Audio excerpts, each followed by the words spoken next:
Secret Agent Jack Stalwart, the keeper of the crown jewels, in the business stinger hunt.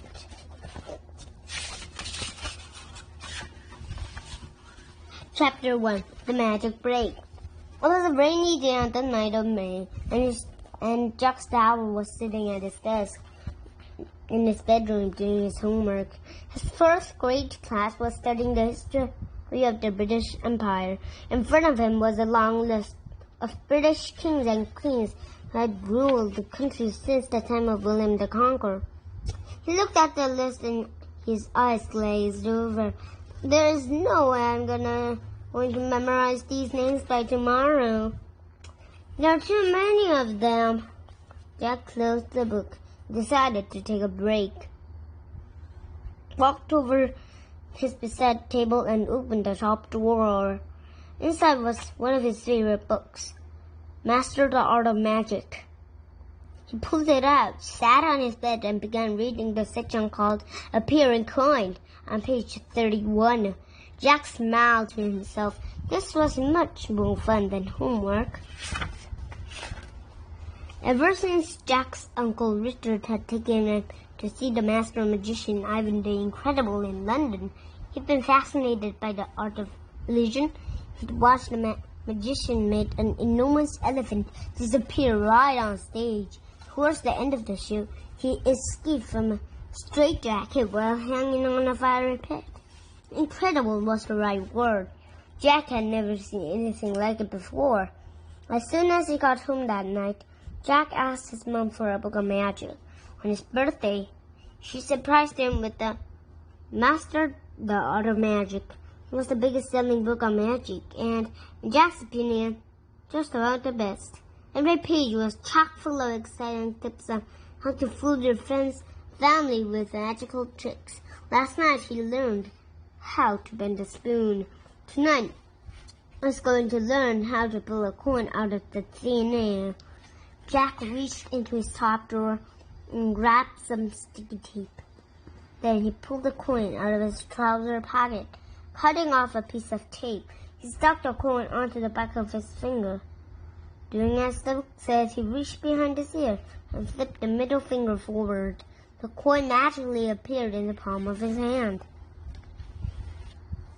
"Fantastic!" shouted Jack. "My friends at school are going to love this one." There was a knock on the door. "How's the homework going?" said a familiar voice from the other side. It was Jack's mom checking up on his progress. "All right, Mom," Jack said, putting the coin in his pocket and racing back to his desk. "That's great, honey," his mom said through the door. "Don't forget to brush your teeth before going to bed." "Okay, Mom," said Jack. He hoped his mom wouldn't get asked to come in. She didn't, and when he was sure that she made her way back downstairs, Jack pulled the coin out of his trouser pocket. Now he said, "Let's practice that trick again." Chapter 2. The Land of Kings and Queens. At that moment, Jack's miniature globe began to spin on top of his bedside table. Hearing this, Jack put his magic book away. There's more important things to concentrate on now. It was 7:30 p.m. Jack was a secret agent for the Global Protection Force. The Global Protection Force, or GPS, was a worldwide group of young secret agents determined to fight crime and protect the world's most precious treasures. When Jack was sworn by the GPS a couple of years ago, he chose himself a little called Wizzy. Although Wizzy could not talk, he could give Jack clues about his next mission by spitting jigsaw pieces from his mouth. Since it's precisely 7:30 p.m., that's exactly what Wizzy was going to do. Wizzy coughed. Ahem! A small jigsaw piece flew out of his mouth and across the room. It bounced off the wall and landed on the floor. Jack bent over and looked to see whenever he recognized the shape of the country. "No ways," said Jack. "I can't believe it," he added, looking at its unmistakable form. "That's where I live." Jack raced to the magic map on his bedroom wall. It was a brilliant map of the world with every country in bright colors. Jack placed the jigsaw piece exactly where he knew it belonged, and watched as the name England appeared on the map. From inside the country, a red light began to glow. Jack pulled his book bag out from under his bed and checked his watch for the code of the day. After receiving it, he punched the world queen into the bag's lock. Almost instantly, it opened, but the revealing robe was tucked inside. In addition to the usual gadgets, there was the encryption notebook, the ear amp, and the tornado. The GPS had just added HeliSpacer, a device that implements you fly using your hands to control your direction. Although Jack hadn't needed it yet, he was hoping to get a chance to use it on this mission. Jack closed his book bag and ran over to the map. As the light from inside the country grew to fill his room, he smiled and yelled, "Off to England!" With those words, the red light burst, swallowing him into the magic map. Chapter 7. The Tower of Infamy. Chapter 3. As soon as Jack arrived, he was aware of something sinister above him. He quickly hit the ground, rolled over twice, got himself out of harm's way. Looking up, Jack noticed a row of iron spikes hanging inside the rounded arch. "Don't worry," said a male voice from behind him. "The only way that portcullis comes down if I let it down." Jack knew the word portcullis meant a gate, or getting that slip up and down. Jack whipped around. Standing nearby was a man dressed in a long blue jacket with a red crown and two letters, E&R, emblazoned on his chest. Also had a red and gold bandage attached to his arm. Because of the way he was dressed, Jack knew not only what the man was, but also where he was. The man was a human warder and legendary protector of the Tower of London. "You must be Jack. The GPS said they'd be sending you. My name is Tommy," he added. "I'm one of the human warders." Jack took a good look at Tommy. The GPS trained him to look at details. He was middle-aged, Evden built, and had gray hair sprouting within his brown beard. "Nice to meet you," said Jack, excited to be speaking with a real human warder. He was fascinated by the history of the Tower of London and had been there several times with his mom and dad. He knew that Roman warders were sometimes called beefeaters because in the old days they were probably paid with their wages in beef. Jack looked past Tommy to see the cobblestone street ahead. Because he'd been here before, he knew that the Tower of London was a popular tourist attraction. Hundreds of tourists usually filled the streets. Today, however, there was no one around. "What's wrong?" asked Jack, figuring something bad must have happened. There weren't any visitors. "Well," said Tommy, taking off his hat and scratching his bald head, "we have a slight problem." Before Jack could respond, he added, "Someone had stolen the crown jewels. And between you and me," he leaned towards Jack, "the Queen's not pleased." Chapter 4. The Keeper. "What?" said Jack, was completely shocked. "I can't believe someone has stolen the crown jewels." "Neither can I," said Tommy, his face looking serious. "Have you contacted Scotland Yard?" "Or MI5? asked Jack, referring to the country's finest infamous urgency. "Not yet," he said. "The Queen's giving the orders for hours to locate the crooks before she notifies themselves." "How could this have happened?" asked Jack. "I don't know," said Tommy. "It's very embarrassing. The jewel house is locked up tighter than you believe. We have some pretty high-tech security equipment in there," he added. "The jewels had been 1 second and gone the next. We even looked at the footage from the security cameras. What did you see?" said Jack, anxious to know whether there were any clues on the tapes. "There were 6 people viewing the jewels at that time," explained Tommy. "Out of nowhere, the lights went out, which meant the cameras couldn't pick up a thing. When they came back on, the same 6 people were there, looking stunned. We had searched them, went down and noticed at the jewels." He asked them to wait for further questioning. The jewel house. What about the other tourists and the grounds? Jack asked. We searched them too and found nothing. Because of that, Tommy said, I have to let them go. Believe me, that's the ones I had tracker, which one we call the GPF. Need your help to solve the crime. Which one of the jewels was taken? Asked Jack, knowing that the crown jewel was made of many crowns, orbs, and scepters. The imperial state crown, the silver scepter with cross, said Tommy. No way, said Jack, given the value and importance of what was stolen. He knew this was going to be a special case. The silver scepter with cross contained the finest cut diamond in the world, glitter one. Why don't I take you over to the jewel house, offered Tommy. The 6 people who were there at the same time of the theft are being hung there. Maybe you can speak to them, get something out of them, Frankie added.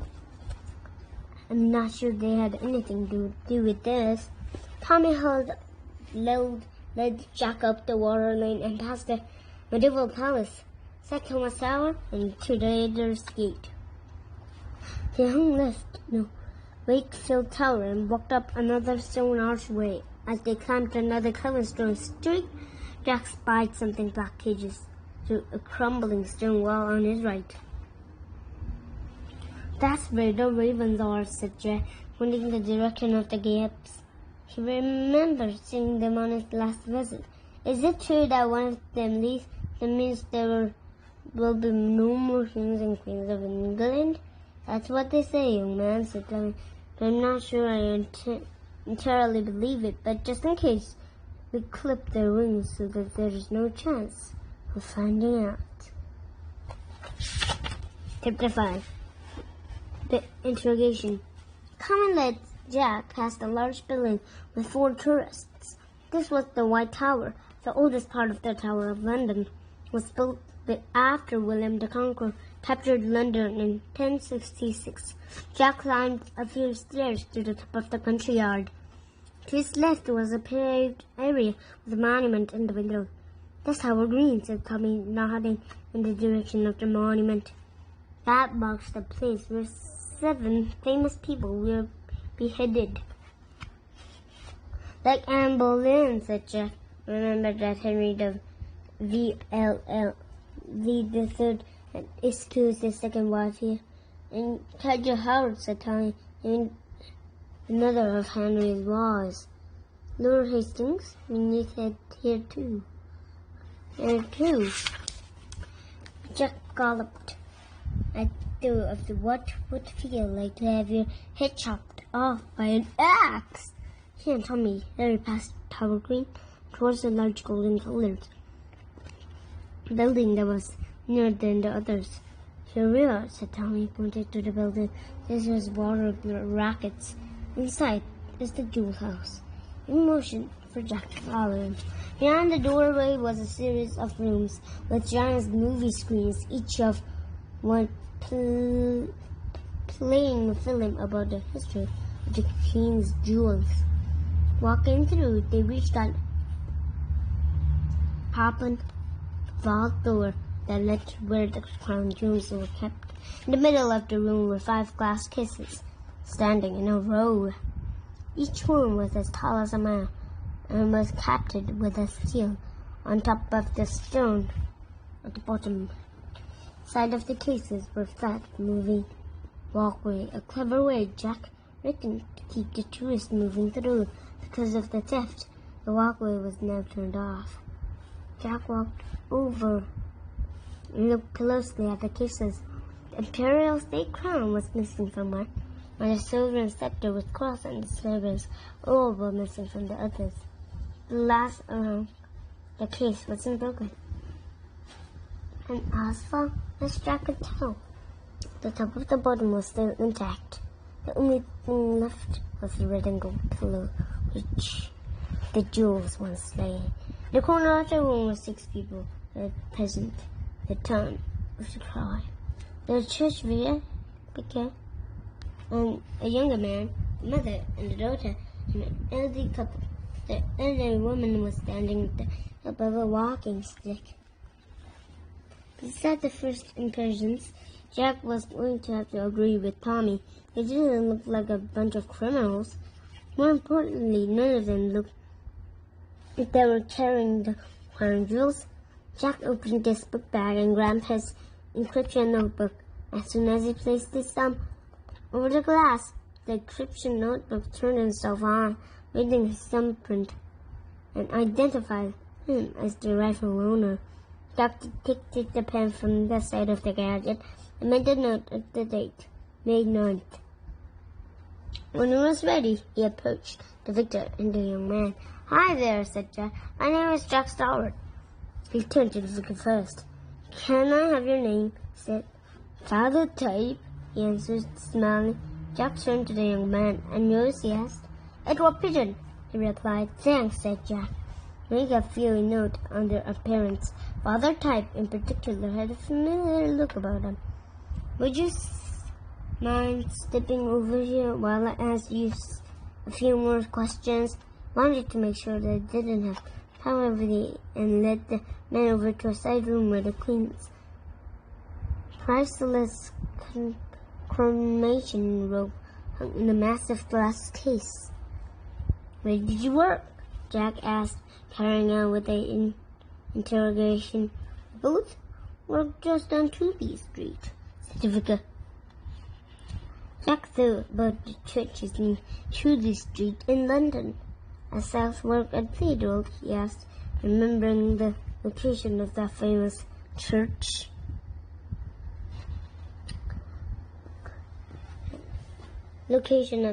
Yes, that's right," said Father Type, nodding. "The Southwark Cathedral."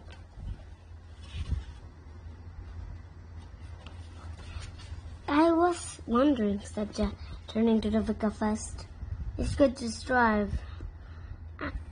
Exactly what you said. Nothing significant," I tried to replicate Father Type. "On the walkway like everyone else," he replied, adoring the queen's precious jewels. All of a sudden, the light went out, and when they came back on, the jewels were gone. "Gave me a quite fright, really," he added, shaking his head. Jack turned to Edward Pigeon. "Did you see the same thing as Father Type?" "Yes," said Edward. "Pity, really. Only saw the jewels for a few seconds before they vanished." Jack thanked both the men for their time and called the mother and daughter over. He introduced himself, took their details, and asked whatever they had noticed anything important. "Well," said the mother, "I do remember hearing something when the lights went out. It sounded like though someone was whispering something." "Do you remember what it was, a girl, man or woman?" asked Jack. "I think it was a man, I think," she wondered, although the voice was a bit high-pitched. "So I suppose it could be a bit either." "And what about you?" said Jack, turning to the young girl. "What do you remember?" "Nothing," said the girl. She hid herself in her mother's skirt. Thinking he got all he was going to get out of these two, Jack called the elderly couple over. "Hi there," he said, introduced himself, and noticed both their names and their contact details. "Can you tell me whether you saw or heard anything significant before the crown jewels were missing?" "Didn't hear anything. I certainly smelled something," said the man. "It was interesting," said Jack. He made a note of it in this notebook. "What did it smell like?" "Something sweet," said the woman. "Kind of like berries." "Is there anything else you can remember?" asked Jack. "Nothing," said the man. The woman agreed. Jack looked at his notebook and reread the information he gathered so far on his suspects. Father Type and Edward Pigeon, south of Kedo, London. The St. Pauli, Somerville, Patten East, Sussex. Mid-Emperor's Royal, Alton Hampshire. Then he made a note of sequence of his events. Tourists on walkway. Lights go out. Sound of whispering. Smell of something sweet. After surrendering what Jack thought was the information about the subsects, and Tommy let them leave the Tower of London. "What did I tell you, Jack?" said Tommy. "It's a head scratcher, isn't it?" "Sure is," said Jack. There were no obvious subjects, no obvious meanings by which the jewels had been stolen. Tommy looked at his watch and looked at Jack. "We need to find the crook soon," he said. "With the 3 hours left, we're running out of time."